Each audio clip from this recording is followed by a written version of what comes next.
Autre profession à être mécontente, les producteurs de bananes. Il y a une semaine, les élus régionaux ont voté une délibération en faveur du projet Cap vers 100 000 tonnes de bananes.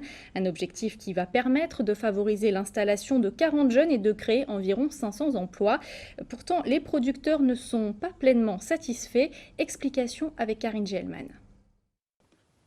Les producteurs de bananes de la Guadeloupe à demi satisfaits. S'ils ont reçu une réponse positive de la région pour la mise en œuvre du projet Cap vers 100 000 tonnes de bananes d'ici 2020, ils attendent toujours la réponse de l'État. Aujourd'hui, ça fait quand même 3 ans qu'on se bat pour cette enveloppe.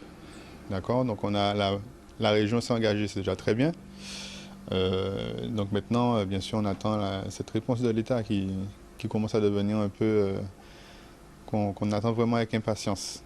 En effet, afin de passer de 77 000 tonnes à 100 000 tonnes de production de bananes, il leur manque une partie des financements. Et ce, en dehors de l'aide de 600 000 € promise par la région, qui est une aide dite compensatoire. Cette aide devrait permettre de garantir un revenu équitable aux producteurs. 600 000 € qui a été, qui va être versé par la région. Et en fait, c'est une aide compensatoire par rapport aux tonnages qui ont été effectués en 2014 par les producteurs. D'accord. Et l'autre sujet, c'est que la région s'est engagée par rapport au cap 100 000 tonnes que le groupement Banane veut envisager de faire d'ici 2020. Le projet initié doit permettre l'installation de 40 jeunes exploitants et de créer près de 500 emplois indirects.